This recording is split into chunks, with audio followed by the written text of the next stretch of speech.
Baik, tadi saya mengambil sedikit perkataan dari Mas Umam yang mengatakan bahwa ketika pertemuan ini terjadi, posisinya PDIP lebih membutuhkan dan ada proses renegosiasi yang akan dilakukan. Saya ingin ke Mas Arya, apakah Anda setuju dengan pendapat ini atau bagaimana Mas tanggapannya? Ya, Ibu ini kan pemimpin sekaligus juga presiden, sekaligus juga ketua partai dalam segala cuaca ya. Ya, cuaca apapun Ibu tentu bisa mensikapi ya kan, apakah harus pakai mantel atau harus kehujanan atau harus kedinginan, itu semua bisa dihadapi dengan leadership, integritas, kemampuan beliau. Tetapi intinya saya sepakat tadi bahwa pertemuan ini sebenarnya lebih bicara soal hal-hal yang menyangkut kebangsaan saat ini maupun ke depan. Itu kerangkanya dulu. Nah, tadi Mas Imam katakan bahwa sebelumnya komunikasi politik itu terjadi ya. Kalau saya cermati, saya amati lewat komunikasi tidak langsung dari fraksi-fraksi Gerindra maupun PDI Perjuangan, itu pasti karena akibat dari keputusan kedua beliau, ketua umum partai ya. Yang pertama tentang keputusan MA dan MK yang akhirnya tidak terjadi paripurna di DPR. Ya. Itu pasti ada hal-hal yang tidak hanya keputusan fraksi atau anggota DPR yang ada di DPR Partai Gerindra atau Partai PDI, pasti ada keputusan Pak Prabowo dan keputusan Ibu Mega. Yang kedua, pengisian alat kelengkapan pimpinan DPR. Itu juga pasti keputusan ketua partai.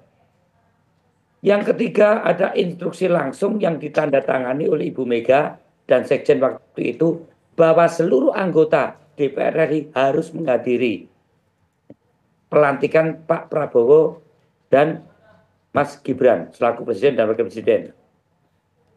Kemudian juga pengisian kementerian yang waktu itu cukup heboh yang akhirnya Ibu mengambil sikap kader partai yang ber-KTA tidak bisa atau tidak dikirim menjadi membantu presiden dalam ini menteri. Saya melihat beberapa item-item yang akhirnya bisa saling memahami. Pak Prabowo di ulang tahun Golkar waktu saya juga ikut datang menghadiri acaranya. Pak Prabowo bisa mengerti dan memahami kalau toh waktu itu ada Mbak Puan, PDI Perjuangan ada di luar pemerintahan. Yang penting ada kebersamaan dan kerjasama. Kemudian disaut juga oleh Ibu Mega ya, bahwa dukungan ke Pak Prabowo hal-hal yang lebih bersifat strategis tadi, tidak harus di dalam pemerintahan. Ya. Saya melihat itu adalah sesuatu komunikasi politik yang selama ini terjadi. Kemudian bahwa kemarin di dalam ulang tahun situasi juga atmosfer diisi dengan berbagai hal yang terkait dengan status Pak Hasto yang ditersangkakan dan informasinya kemudian akan ada penahanan Pak Hasto. Ibu mengatakan secara original ya, bahwa saya saat ini juga memikirkan kader-kadernya yang banyak kalah di pilkada juga kader-kadernya yang saat ini dipersoalkan, dipermasalahkan, bahkan ekstrimnya dipolitisasi oleh kasus-kasus hukum yang ada. Nah, bagaimana kalau itu juga terjadi misalnya kader-kadernya Pak Prabowo kan begitu. Jadi saya melihat ini hanya ungkapan-ungkapan suasana batin kedua tokoh yang menurut saya pemilihan atau pertemuan antar kedua tokoh ini tidak bisa terlalu dikonstruksikan hal-hal yang sifatnya sangat pragmatis atau praktis. Saya menempatkan pertemuan kedua tokoh antara Pak Prabowo dan Ibu Mega adalah tokoh politik yang mempunyai spektrum politik yang cukup berpengaruh dan luas. Ibu Mega juga bisa mengerti apa hal-hal yang saat ini dipikirkan dan juga menjadi sesuatu kerisauan Pak Prabowo dan mungkin juga menginginkan dukungan PDI. Baik. Pak Prabowo juga mengerti bagaimana Ibu Mega yang juga mengusung calon presiden dan wakil presiden kok tiba-tiba setelah tidak jadi kemudian terus masuk di dalam kabinet selama beliau mempunyai para pendukung-pendukung yang ada di bawah yang berjuang begitu mati-matian pada saat Pilpres. Jadi saya melihat pertemuan kedua beliau ini penting untuk sesuatu yang lebih besar, apalagi tantangan zaman khususnya Indonesia yang saat ini tidak mudah. Kita dukung hal-hal yang menyangkut program-program Pak Prabowo, terutama yang berpihak kepada rakyat, yang NKRI, yang Pancasilais. Ya, kita dukung dengan cara yang benar, seperti makan siang gratis. Ibu Mega kan sangat mendukung. Ya baik, Mas Arya. Jadi artinya Anda akan mendukung program Pak Prabowo ya, Mas Arya? Lebih dicermati sebagai satu program yang sangat kami sudah mendapatkan poinnya. Ya, pertemuan ini juga menjadi penting. Namun Bu Rahma, kami ingin mengetahui dengan dijadikannya pertemuan ini apakah bisa dipersepsikan bahwa akan terjadinya koalisi dari PDI Perjuangan dengan pemerintah, Bu Rahma? Ya, itu yang memang pernyataan itu tadi yang memang ditunggu-tunggu oleh masyarakat di tanah air, saya kira ya. Karena selama ini memang dalam milestone sejarah di Indonesia sendiri, oposan atau oposisi tidak begitu dikenal atau tidak benar-benar dipraktekkan di Indonesia. Kita tahu misalnya dalam 2 periode berturut-turut Presiden Jokowi menjadi presiden misalnya, Partai Demokrat misalnya atau partai-partai lain memilih untuk berada di luar pemerintahan, tetapi mereka tidak menamakan dirinya sebagai oposisi.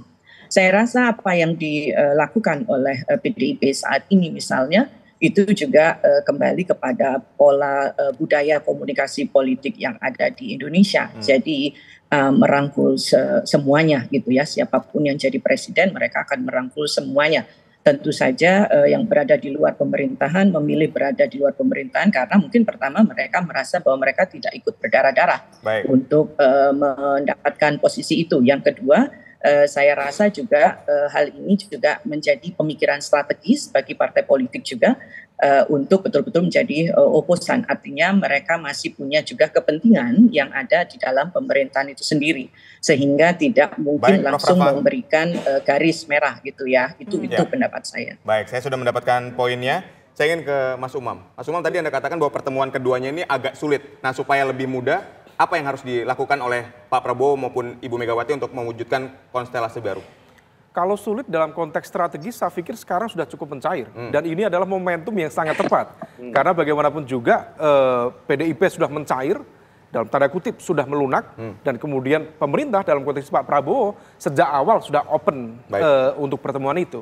Nah oleh karena itu yang kemudian bisa dilakukan, saya pikir kalau misal kemudian Bu Mega menyampaikan undangan nanti Pak Presiden datang ke Kongres di PDIP bulan April setelah Lebaran nanti, itu akan menjadi sebuah simbol di mana kemudian kehadiran Presiden adalah political protection, perlindungan secara politik dari elemen kekuatan-kekuatan yang mencoba untuk mengacak-acak PDIP.